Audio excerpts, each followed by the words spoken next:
오늘 출범식 행사는 먼저 전현희 위원장님 인사 말씀, 위원 소개 및 인사, 현안 발제를 한 후에 비공개 회의로 전환하여 전체 회의를 하도록 하겠습니다. 먼저 전현희 위원장님의 인사 말씀이 있겠습니다. 안녕하세요.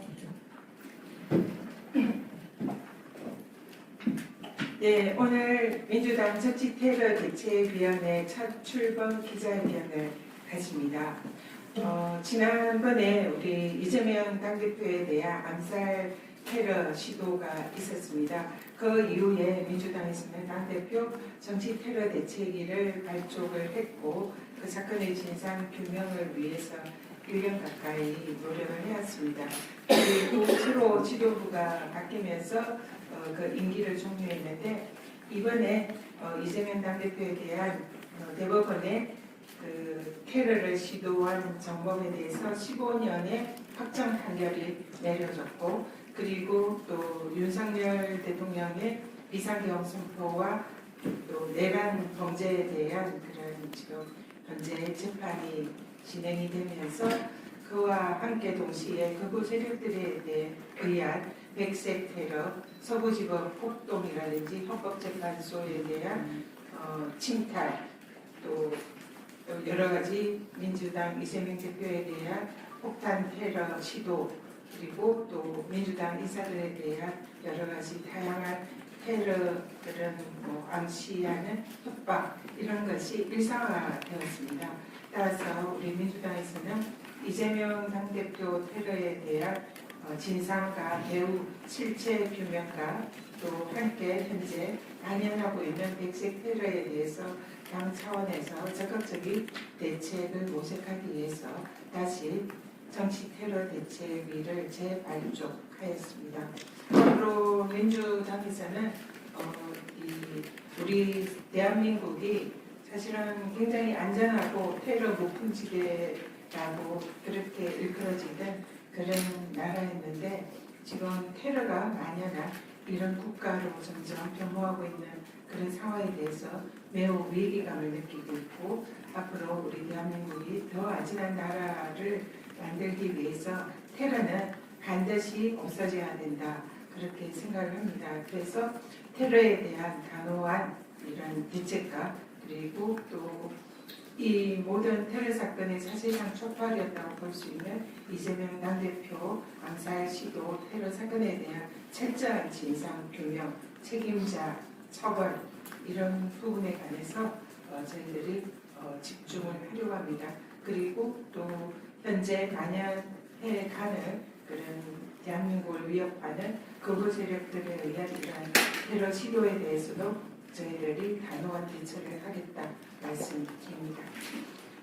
지금은 이제 사건의 진실을 우리가 말해야 할 때고 또 사건의 진실을 알려야 할 때라 생각합니다. 제가 말씀을 드리기 전에 오늘 이 테러 대책위를 함기하는 차원에서 당시에 정부 당국에 의해서 이재명 당대표의 테러에 대한 그런 축소 왜곡 시도를 한 번 더 우리 언론인들께 말씀을 드리겠습니다.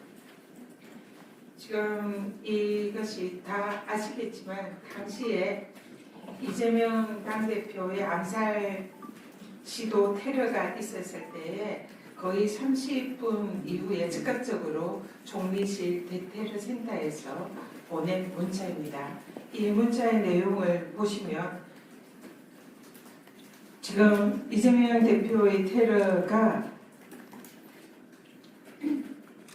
출혈이 적은 상태 그리고 목 부위에 1cm 열상으로 경상 추정 그래서 대테러 종합 상황실 이런 명의로 문자가 그때 대대적으로 발송이 됐습니다. 아시다시피 1cm 열상이라면 열상의 의미는 아실 겁니다. 찢어진 상처입니다. 그래서 1cm 정도 찢어진 상처로 출혈이 적은 상태다라는 것을 당시 총리실 대테러 상황실에서 아주 경상이라는 걸 암시하면서 보낼 겁니다.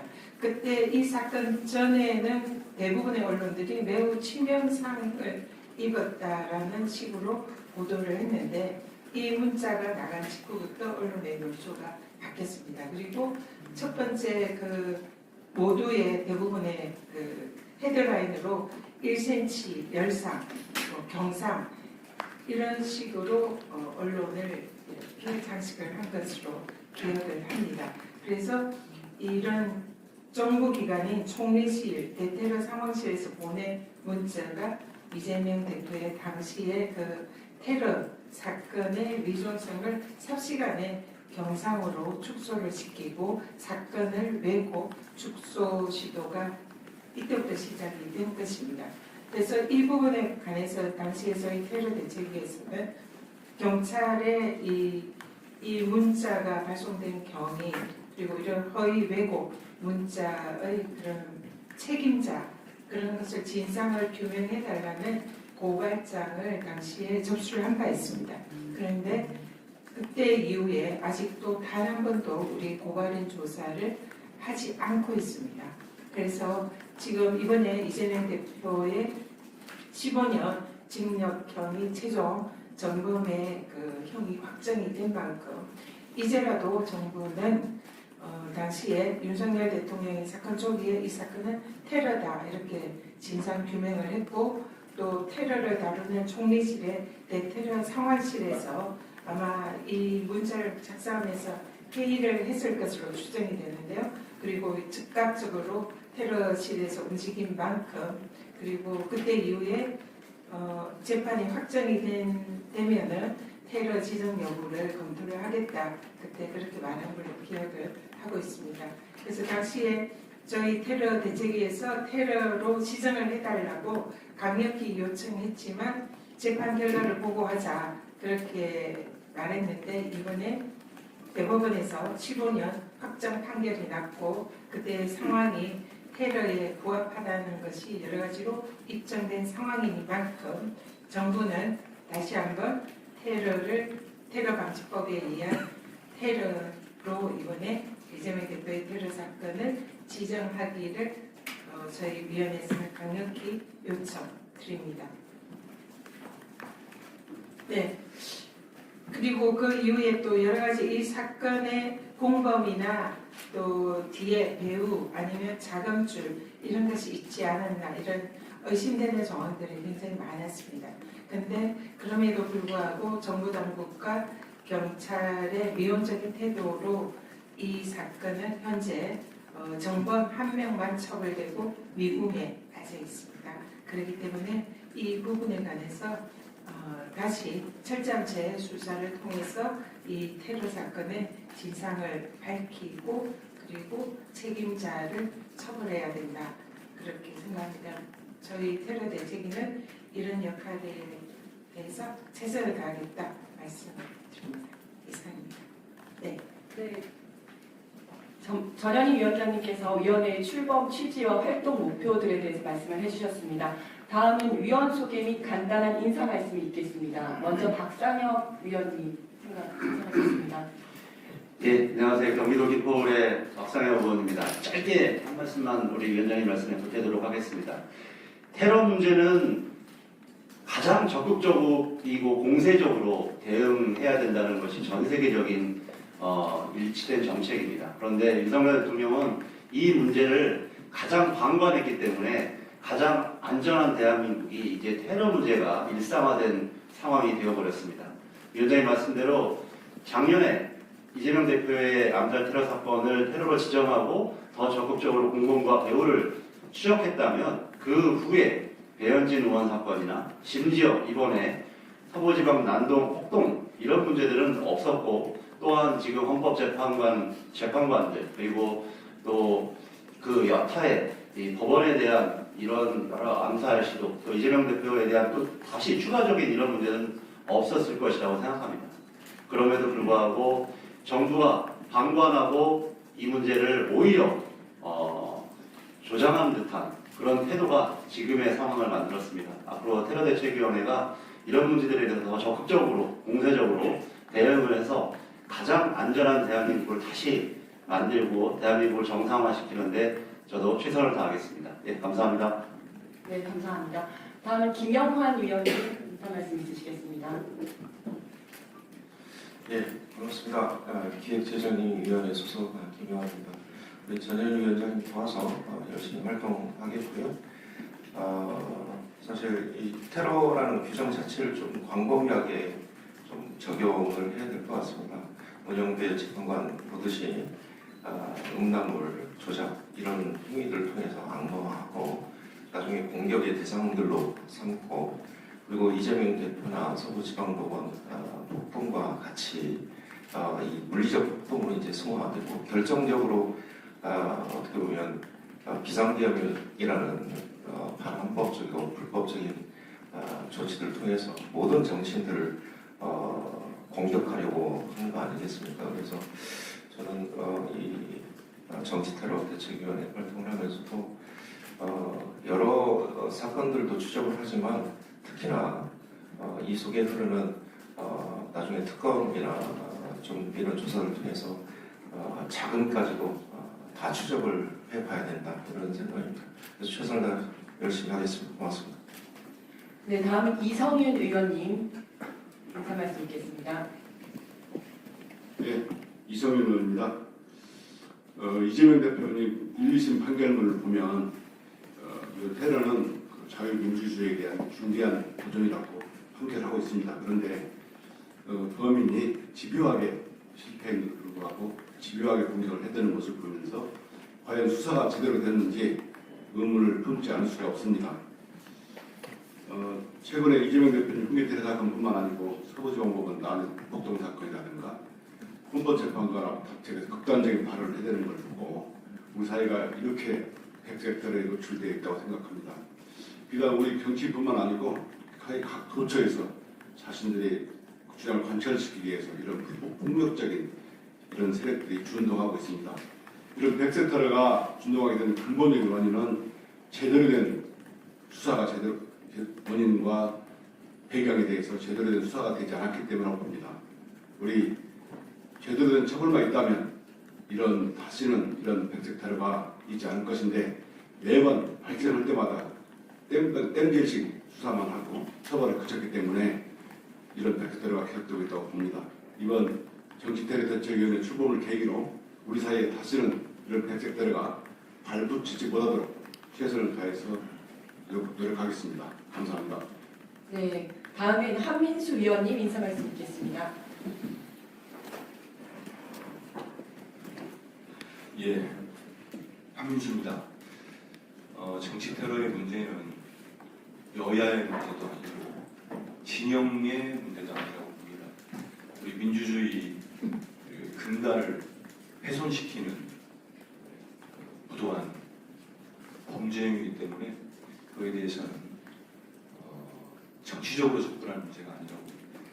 근원적으로 그걸 막을 수 있는 걸 대책을 세우고 근원에 정치 테러가 발생할 수 있는 상황 자체를 막아나가는 게 중요하다고 생각합니다. 이재명 대표에 대한 지난해 1월 2일 있었던 암살 테러 시도는 지금까지 명확한 범행의 이유, 동기, 또 그리고 배후 밝혀지지 않았다고 봅니다. 무엇보다도 발생 직후에 이루어졌던 당시 총리실사나 대테러 대책단 같은 데에서 벌였던 그 축소 은폐 의혹 전혀 밝혀지지 않았거든요. 이 문제가 왜 중요하냐면 이재명 대표, 민주당의 대표이기 때문에 그런 게 아닙니다. 있어서는 안 된 일이 벌어졌으면 그걸 끝까지 추적하고 그 원인이 뭔지 밝혀져야 대책이 나오는 겁니다. 그래야 우리 사회에서 왜 그런 일들이 잉태됐는지 밝혀야 되는 거 아니겠습니까? 저는 밝혀지지 않았다는 생각을 하고 더욱더 많은 사람들이 우려하는 것은 이번 대선 윤석열 씨가 하면 된다면 소비돼서 있지 않겠습니까? 그런데 그 12.3 위헌적 비상계엄 내란 사태 이후로 극우 세력들을 선동하고 편가르기 하는 윤석열과 국민의 힘당 그런 행위들이 벌어지고 있습니다. 더욱더 위험한 상황이 된 거죠. 그래서 우리 정치테러 대책위는 이재명 대표에 대한 테러 암살 사건의 배후 문제 또 앞으로 정말 위험성 있는 부분들도 짚어나가면서 이후 법적 제도적으로도 정치 테러가 막을 수 있는 근절되면 좋겠습니다만 그걸 목표로 활동을 해나갈 것입니다. 우리 언론인들께서도 많은 관심을 가져주시기 바랍니다. 고맙습니다. 네, 다음은 김동화 위원님 인사 말씀 있겠습니다. 네, 반갑습니다. 김동환입니다. 테러 범죄는 단순히 테러가 실현된 그 범죄 자체만을 처벌할 경우 제2, 제3의 테러가 일어날 수 있다는 것을 우리가 현 상황에서 목격하고 있다고 생각합니다. 이재명 대표에 대한 테러는 단순한 그 범죄 살인미수라는 그 범죄 자체가 아니라 그 살인미수가 일어나게 된 배경과 근본 원인에 대한 발본색원을 우리가 못했기 때문에 배현진 의원에 대한 그런 테러도 있었을 뿐만 아니라 지금 서부지법 난동 사태 또 헌법재판관에 대한 테러 지금 유도가 지금 일어나고 있다고 생각합니다.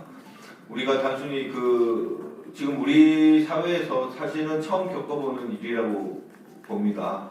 이렇게 실제 일어난 범죄에 대해서만 처벌할 것이 아니라 정말 우리가 이 테러가 일어나게 된 배경에 대해서 발본색원하지 않는다면 끊임없이 빙산의 일각만 위에 윗부분만 처단해서는 제2, 제3의 테러가 꾸준히 일어날 수 있는 지금 환경에 처해 있다. 그렇기 때문에 우리 사회가 지금 이 테러에 대해서 심각성을 느끼고 다 함께 지혜를 모아서 이런 테러 문제에 대해서 발본색원할 필요가 있다고 생각합니다. 특히나 지금 윤석열 대통령의 계엄 시도한 그 내용만 보더라도 정치인과 시민들에 대해서 처단한다고 하고 수고한다고 하고 이런 표현을 쓴 것을 보면 우리 지금 정부 여당 특히 윤석열 대통령을 필두로 한 그들이 이 테러를 방치하고 있지 않았나 이런 생각마저 듭니다. 우리가 제대로 힘을 모아서 우리 대한민국 사회에서 이런 불법적인 테러가 일어나지 않도록 같이 힘을 모아 나가도록 해야 될 것 같습니다.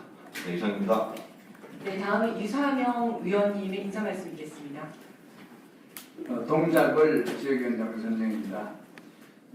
테러는 자유민주주의에 대한 위협이기 때문에 아주 특별한 절차로 심각하게 수사를 해서 그 배후나 강조, 공범, 선동한 사람을 처벌해야 하는데 이번 이재명 당대표 테러 사건에서 정부는 법원에서 테러라고 판단해 줄 때까지 테러라고 지정을 하지 않고 그래 특별법에 의한 그런 조치를 하지 않았기 때문에 이번에 이어지는 일련의 정치 테러 사건들이 일어났다 이렇게 생각을 합니다.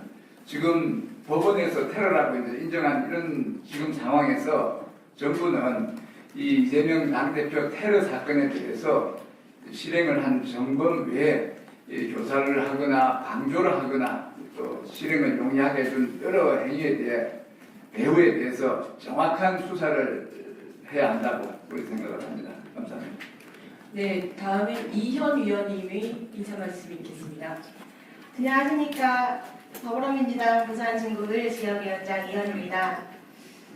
테러는 어떤 이유에서든 용인되기 힘든 상황이라고 생각합니다. 그런데 지금 1년에 일어나는 다양한 사건들을 보면은 점점 테러가 일상화가 되거나 용인되는 분위기가 되게 흘러갈 수 있겠다. 그런 가능성이 있지 않나 하는 걱정이 듭니다. 이런 부분을 해소하기 위해서는 지난번 있었던 우리 이재명 대표 암살 시도에 관한 정확한 배후가 조사되어야 된다고 생각을 합니다. 그렇지 않고서는 계속 반복이 될 것이고 그리고 그 테러에 가담하는 자들도 본인이 어느 정도 잘못을 저질렀는지 인정하지 못할 가능성이 있기 때문에 저희 위원회에서 다 같이 힘을 모아서 좀 더 좋은 선례를 만드는 게 중요하다고 생각합니다. 그러기 위해서 저도 제 역할을 다하겠습니다. 감사합니다. 네, 마지막으로 김지호 위원님의 인사 말씀이 있겠습니다. 예, 안녕하세요. 저는 민주당 경기도당 대변인 김지호입니다. 저는 작년에 이재명 대표의 테러 암살 사건이 났을 때 현장에 있었는데요. 지금 몇몇 기자분들도 그 현장에 계셨던 분들이 여기 계십니다. 저는 이재명 대표의 테러 암살 시도가 야당 대표 그리고 뭔가 정신이 이상한 사람의 우발적 사고였으면 좋겠다는 생각이 들 정도로 지금 대한민국이 테러, 암살, 폭력이 일상화되고 진화되고 있고 구조화되고 있는 문제점이 있다고 생각합니다.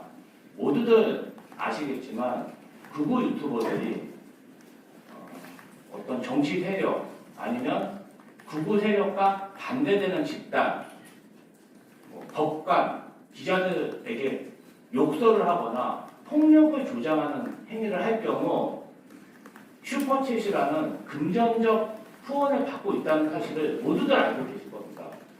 서부지방법원에서 참여했던 기자분들도 그런 분들한테 많은 폭력적 욕설이나 폭력을 당했다고 저는 보고 있고요. 이런 것들이 굉장히 구조화되고 일상화되면서 점점점 진화되고 있는 모습을 보고 있습니다. 그 한 예가 이재명 대표의 테러 암살 시도이고 또 한 예가 서부지방법원 침탈, 지금은 헌법재판까지 그러한 폭력적 침탈이 계속되고 있습니다. 공당인 국민의힘에서 이러한 매개체가 되는 극우 보수 세력들에게 설에 선물까지 주고 있습니다. 계속 대한민국이 이런 테러 암살, 폭력의 구조를 방치해야 되나 저는 좀 반문하고 싶고요. 1년 전에 이재명 대표가 테러 암살 시도를 당했지만 이제는 누구나 다 그런 폭력을 당할 위기에 있다고 생각합니다. 민주당이 이 부분과 관련해서 개인의 일탈이 아니라 왜 이러한 일들이 테러 암살이 대한민국에서 구조적으로 이루어지고 있는지 계속해서 밝히고 추적해서 대한민국이 테러 암살에서 좀 자유로운 나라가 될 수 있도록 힘써야 된다고 생각합니다. 이상입니다. 네, 감사합니다. 다음은 현안 발제가 있겠습니다. 먼저 뉴탐사 강진구 기자님의 발제가 있겠습니다. 강진구 기자님은 김진성 살인 미수범을 방조했다는 의혹을 받고 있는 소위 벤츠 차주와 세계로 교회와의 관계에 대해서 지속적으로 탐사 보도를 해오셨습니다. PPT를 준비하면 PPT가 되란 말이겠네. 네, 일단 그 정치 테러 굉장히 중요한 문제에 대해서 발언할 수 있는 기회를 주셔서 감사드립니다. 일단 저는 이번 정치 테러 문제와 관련해서 얘기를 하기 전에 우리가 주목해야 될 또 하나의 사건은 얼마 전에 노상원 500명 정도를 이 수거 대상으로 정리한 노상원 수첩을 주목할 필요가 있는데 노상원 수첩의 500명 이 정리한 이 시기가 저는 이제 2023년 말로 보거든요. 2024년 그렇게 추정하는 근거는 제거 대상 중에 거론됐던 분이 정치인도 있긴 하지만 여기 계신 분들이 있지만 저희도 있습니다. 그래서 저를 뭐라고 지칭했냐면 더 탐사 1당이라고 얘기를 했어요. 근데 저희가 더 탐사에서 뉴 탐사로 독립을 한 시기가 2023년 10월입니다. 그래서 그 시기 때 이 노상원 수첩이 전 작성이 됐다고 보고 그 안에 보면 좌파 판사에 대한 분노감들이 표출이 되어 있는데 2023년 10월 그 무렵은 되돌아보자면은 총선 전초전이었던 강서구청장 보궐선거에서 국힘당이 참패를 했었고 이재명 대표에 대한 영장이 기각됐던 시기입니다. 그래서 그러한 좌절감들이 노상원 수첩에 적혀져 있었고 그런 것들이 계엄으로 발현되기 전에 사적인 폭력으로 이재명 대표에 대한 테러로 1단계로 시행이 됐던 게 아닌가 하는 그런 강한 의심을 갖습니다. 먼저 한번 PPT 처음 화면 띄워주시겠습니다. 여러분들이 다 짐작하시겠지만 최근에 자행되고 있는 이런 정치 테러는 개인의 우발적인 분명히 굉장히 조직적으로 자행되고 있죠. 이거는 제가 작성한 것은 아니고 인터넷에 이렇게 돌아다니는 최근에 자행되고 있는 이 우파 폭력을 이제 그림으로 만든 건데 대체적으로 다 일일이 보실 필요 없습니다. 그러니까 행동 대원이 있고 행동 대원들 위해 극우 유튜버들이 있고 그리고 이런 극우 유튜버들을 조정하는 맨 꼭대기에 지금 가장 문제가 되고 있는 정광훈 목사 그리고 세이브 코리아의 손현보 목사들이 있습니다. 그리고 이 그림에 나타나 있지 않은 게 좀 국정원 출신 오비들 그리고 지금까지 아직까지 파악되지 않고 있는 배우들 저는 몇 명의 실명들은 알고 있습니다만 아직까지 공개는 하지 않겠습니다. 그 다음 화면 넘겨주시죠.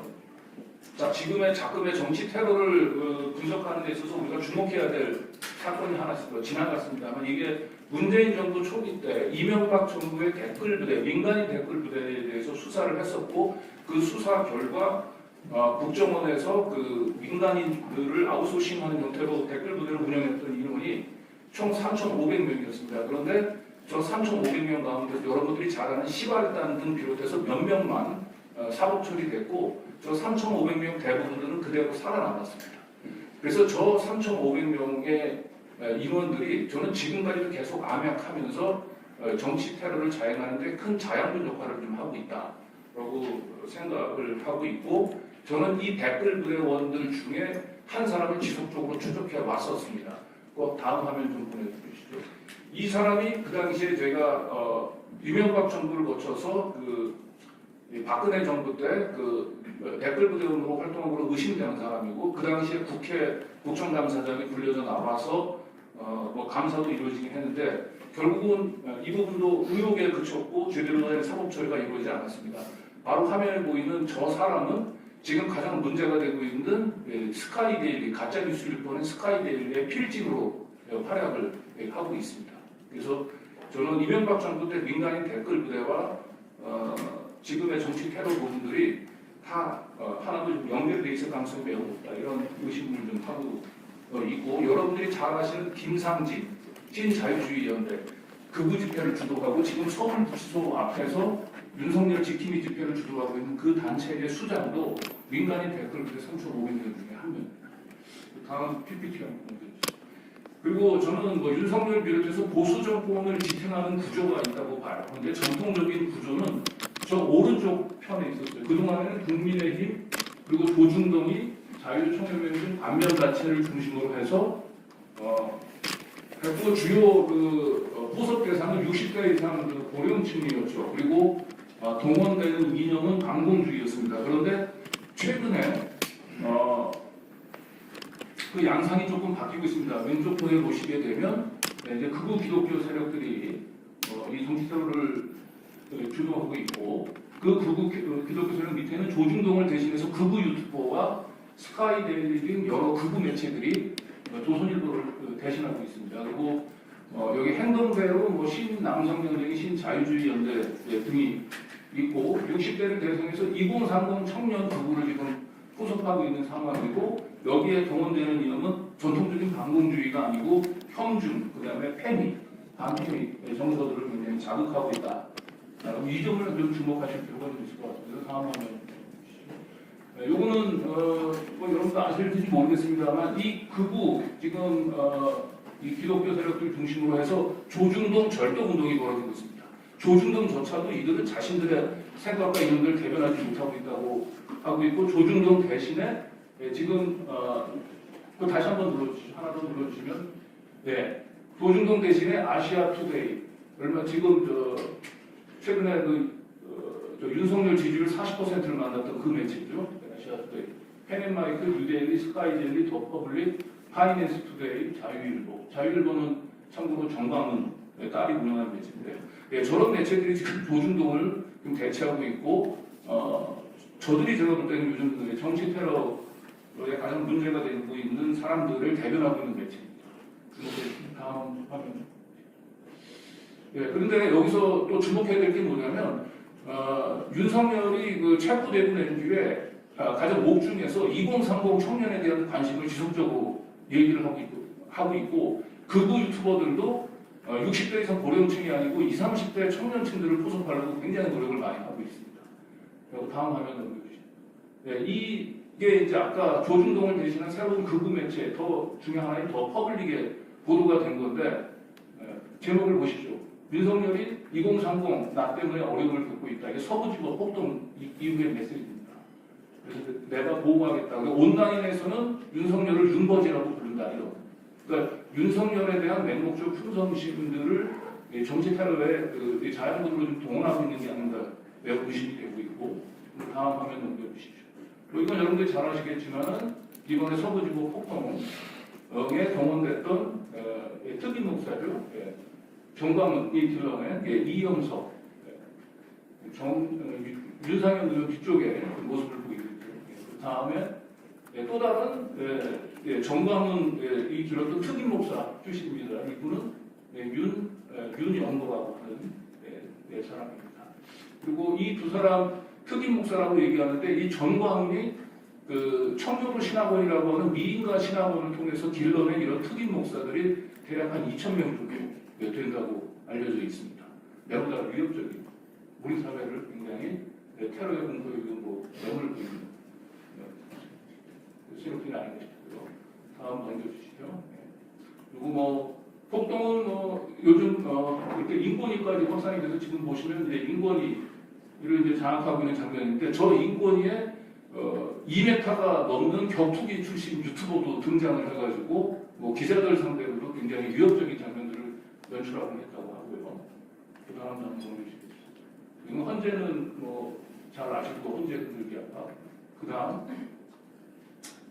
그리고 또 하나 주목해야 될 게 최근에 석동윤 변호사가 그 국민변호인단을 조직을 했습니다. 이분은 그리고 이 국민변호인단은 전국적으로 다 지부가 있고 여기는 주로 청년층 2030들을 중심으로 포섭이 되어 있습니다. 이 국민변호인단은 사실상 그 윤석열에 대한 탄핵 심판을 법리 공방이 아니고 자유의 여론전으로 승부를 보겠다라고 하는 걸 목적으로 구성되어 있는데 저것도 또다시 정치 태도 집단으로 변질될 가능성이 매우 높은 그래서 우리가 주목해야 될 부분입니다. 다음 넘겨주시고요. 이건 아까 중복된 겁니다. 넘겨주시고요. 그리고 여러분들이 잘 아시겠지만 이제 정광훈과 함께 지금 극우 기독교를 양분하고 있는 사람이죠. 이게 지지난주 토요일 날 동대구역 집회 그리고 지난주 광주 집회를 주도했었는데 이 집회를 주도했던 사람이 이제 잘 아시겠지만 좀 넘겨주세요. 바로 이분입니다. 손영도 부산의 세계의회 목사인데 이분이 그 영상에서 했던 얘기 굉장히 충격적이죠. 이재명이 죽어야 대한민국이 산다고 생각한다. 저런 유튜브들이 결국은 정치 테러의 용감을 주고 하고 자극하고 있지 않나 매우 의심이 되는데 이 손영도 목사는 굉장히 우리가 주목해야 될 사건이 있죠. 바로 이재명 대표의 테러하고 직접적으로 관련이 있습니다. 다음 화면 넘겨주세요. 이게 저희 뉴탐사가 지난 1월 이재명 대표 테러 지난해 1월 직후에 방송했던 내용인데요. 그 범인 김진성을 법행 전날 그 범행 현장 인근의 숙소까지 바래다 줬던 벤츠 차주가 있습니다. 이 벤츠 차주, 배 차주가 있고 그 밑에 조카 2명이 있는데 그 2명이 바로 이재명이 죽어야 나라가 산다고 얘기했던 손영도 목사가 담임 목사로 있는 세계로교회의 교인들입니다.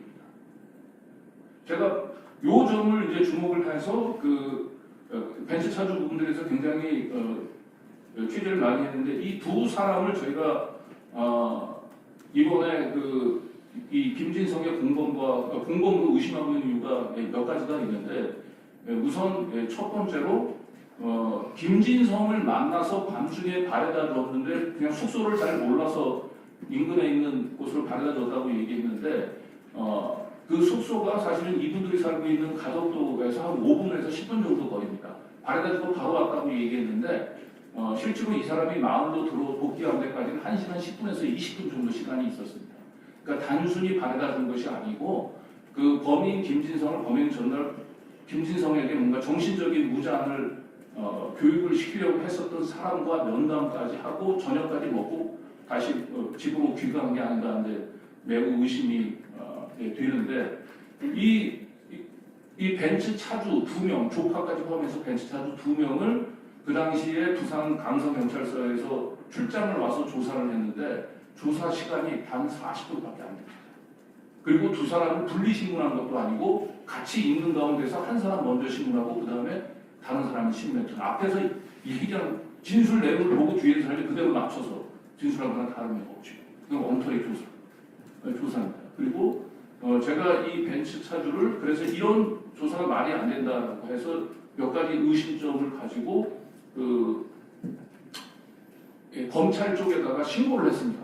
제가 기자는 아니고 시민이라고 얘기하면서 처음에는 무시했다가 이 신고를 무시하고 지나갔다고 얘기한다면 자기네들이 이제 뭔가 문책당할 우려가 있어서 그런지 저한테 다시 연락이 왔고 정식으로 신고를 접수했습니다. 녹음을 틀고 그랬는데 결국은 이 벤츠 차주 부분에 대해서 조사가 이루어지지 않았습니다. 그래서 저희가 나중에 이제 전화를 걸어서 어떻게 된가, 제가 지금 제기한 신고된 부분들 제대로 조사했냐라고 얘기를 했는데, 아무튼 위에 보고는 했다, 수사가. 그렇게만 얘기하고 어떻게 수사가 진행되는지 부분들에 대해서는 명확한 얘기를 지금 안 하고 넘어갔습니다. 그리고 저희가 이제 그 당시에 이 배우로 의심되는 그 손현보 목사를 저희 취재진들이 한 2차례 찾아갔었고, 그리고 벤츠 차주가 범인을 태우다 준 벤츠 차주가 이 교회 교인이라고 하는 부분에 대해서 어떻게 생각하냐라고 얘기했는데도 명확한 답변도 하지를 않았고, 또 여기서 굉장히 가장 의심스러운 대목은 뭐냐면, 실제로 벤츠 차주가 잠을 잔 숙소가 제가 취재한 거에 따르면 경찰이 공식적으로 발표했던 모텔이 아니고 또 다른 곳에 있는 모텔입니다. 그거는 경찰 내부 정보를 통해서 제가 확인을 한 건데, 왜 숙소가 경찰 공식 발표에서 뒤집어졌는지 매우 의문스럽고, 그 숙소에서 세계로교회까지 매우 가깝습니다. 교회 위치가. 그리고 경찰에서 공식적으로 발표했던 그 숙소에는 그 여관 주인 얘기에 따르면은 사람이 자고 가지 않은 것처럼 너무 깨끗했다라고 하는 얘기를 하고 있습니다.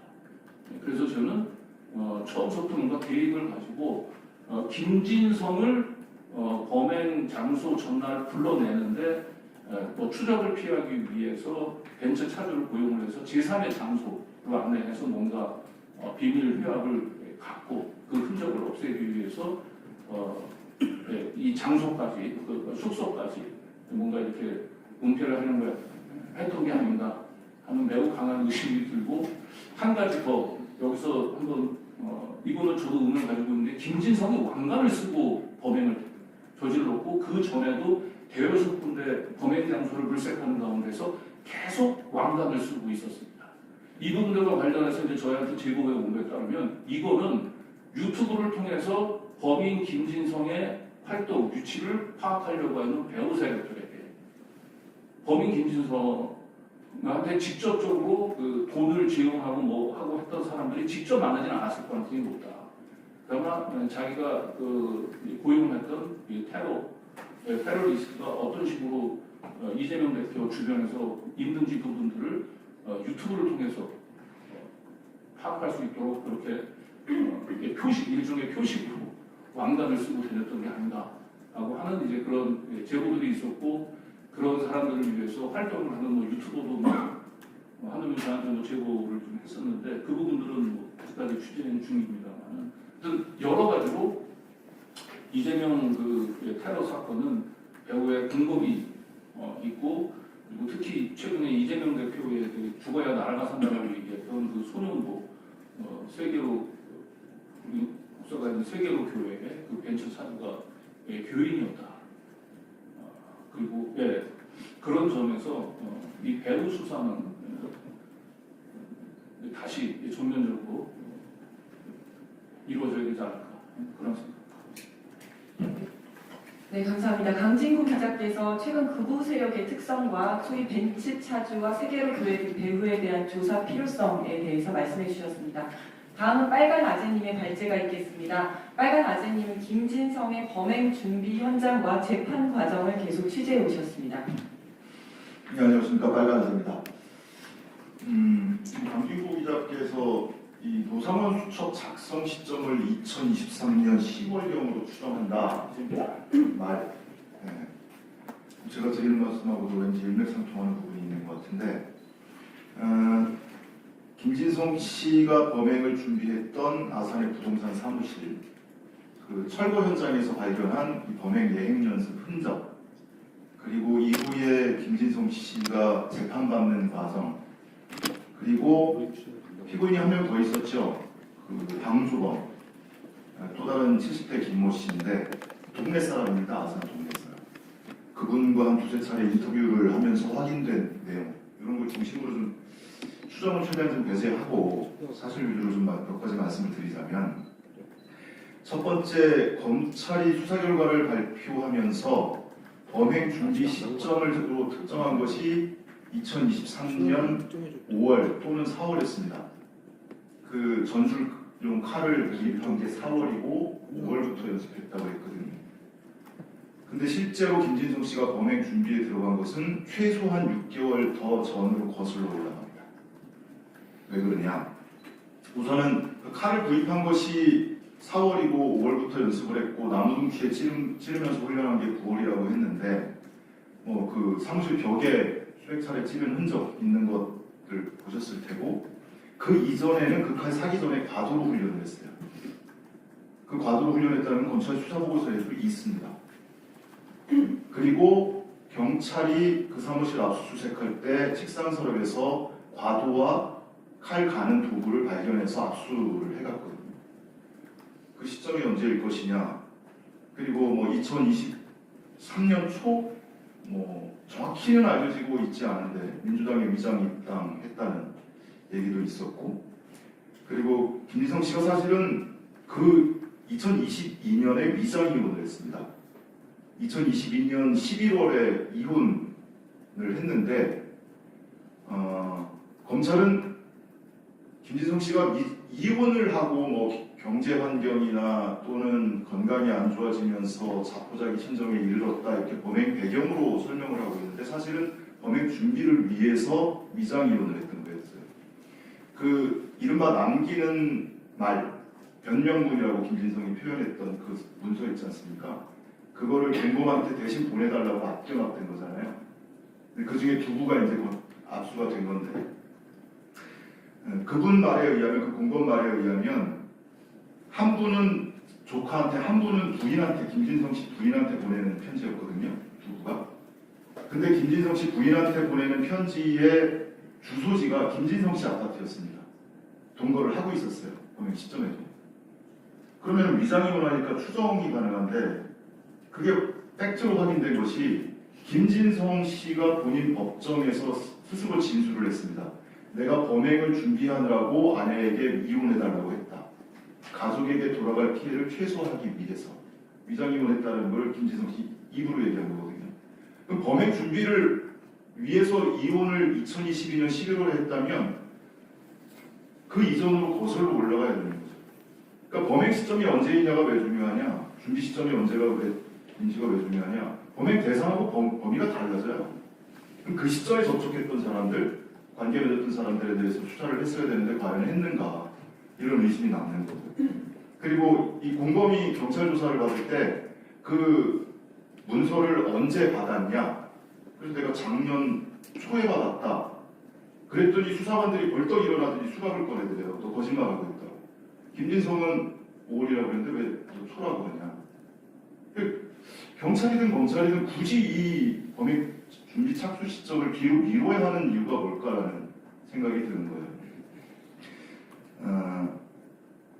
그리고 이어서 이 범행 자금에 대해서 우리 강진구 기자께서 잠깐 의심을 해주셨는데 실제 당시에 이 김진성 씨의 경제 사정은 극도로 안 좋았습니다. 뭐 월세 7개월 밀려있다 그게 한 500여만 원 된다는 건 알려진 사실이고 전기료도 한 4개월 밀려서 전기 차단한다고 최고장이 붙어있고요. 부동산 사무실에. 근데 그게 얼마 안 돼요. 한 달에 한 7, 8만 원밖에 안 되는 걸 그거를 못 내서 전기가 끊길 위기였고 그리고 4인간 채무도 있었습니다. 한 7명으로부터 빌린 돈이 빚이 1,000만 원 정도가 있었어요. 그리고 그 부동산 사무실에는 은행이나 카드사에서 보낸 내용 증명이 잔뜩 붙어 있습니다. 뭐 등기도 있고 내용 증명도 있고.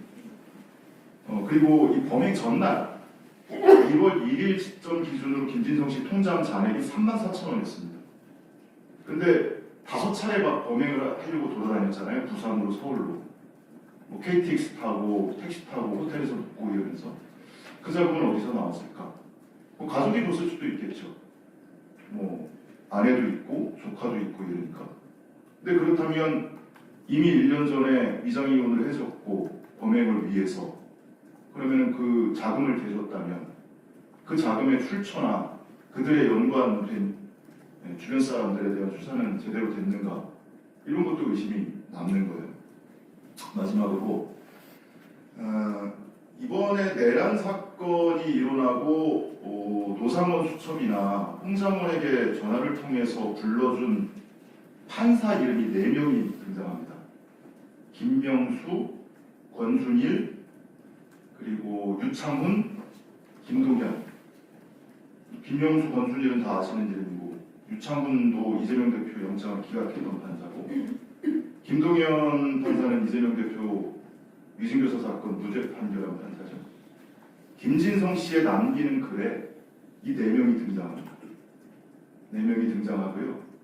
다만 유창훈 판사에 대해서는 마찬가지로 영장 기각한 것에 대해서 굉장히 성토를 하고 있고, 김동현 부장은 지금 노상원 수첩이나 또는 홍장원 1차장에게 불러준 명단을 불러줄 때는 무죄 판결한 판사. 근데 김진성 씨의 남기는 말에는 재판 지연시킨다고, 위증교사 사건 재판 지연시킨다고, 그래서 척결 대상으로 등장을 합니다. 근데 위증교사 사건 기소될 당시에 막 그 언론에서 총선 전에 끝낼 것처럼 막 끝낼 수 있는 것처럼 막 보도가 나왔잖아요.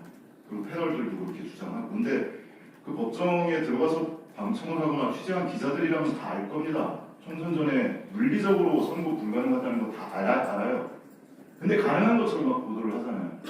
그러니까 보수 유튜버들이 그걸 막 씹어대죠. 이런 사람들이 영향을 받게 되는 거고. 뭐 이런 사례가 이제 그 남기는 글에 보면 여러 가지가 등장을 하는데, 가족에게 두부를 발송을 했어요, 공범이. 근데 경찰이 중간에 압수를 한 겁니다. 근데 다속도가 더 있었어요.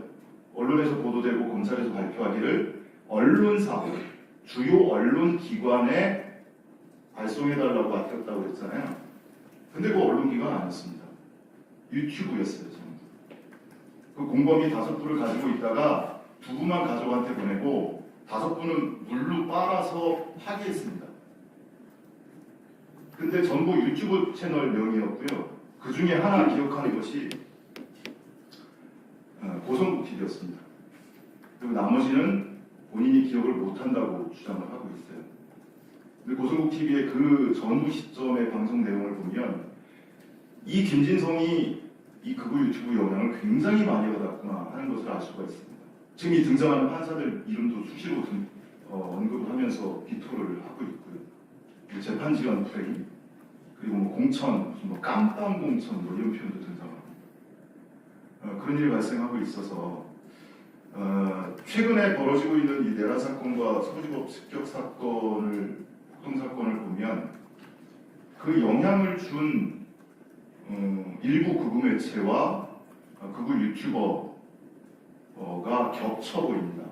그래서 그 당시에 이 부산에서의 테러 사건을 조금 더 폭넓게 수사를 하고 처벌받아야 할 사람들을 단죄했다면 이번에 이와 같은 그것이 확대 재생산된 서부지법 폭동이라든지 그리고 정치인과 헌법재판관들에 대한 테러 위협 이런 것들은 상당 부분 줄일 수 있지 않았을까. 그런 차원에서 이번 테러 사건을 통해서라도 내란 사건을 통해서라도 이 배후가 되는 세력들 또는 영향을 미치고 있는 세력들에 대해서 발본색원하지 못한다면 언제든 이런 일은 또 발생할 수 있다. 그런 우려의 말씀 좀 드립니다. 고맙습니다. 네, 빨간 아재님께서 범행 준비 시점을 정확히 특정해야 그때로부터 배후 세력을 밝혀나갈 수 있다는 말씀, 그리고 노상원 수첩에 등장한 4명의 판사가 이미 김진성의 남기는 글에 모두 등장했었다는 말씀 등 훨씬 폭넓은 수사가 필요하다는 내용을 말씀해 주셨습니다. 네, 지금부터는 비공개 회의로 전환해서 전체 회의 이어나가도록 하겠습니다. 참석해 주신 기자님들 감사드립니다.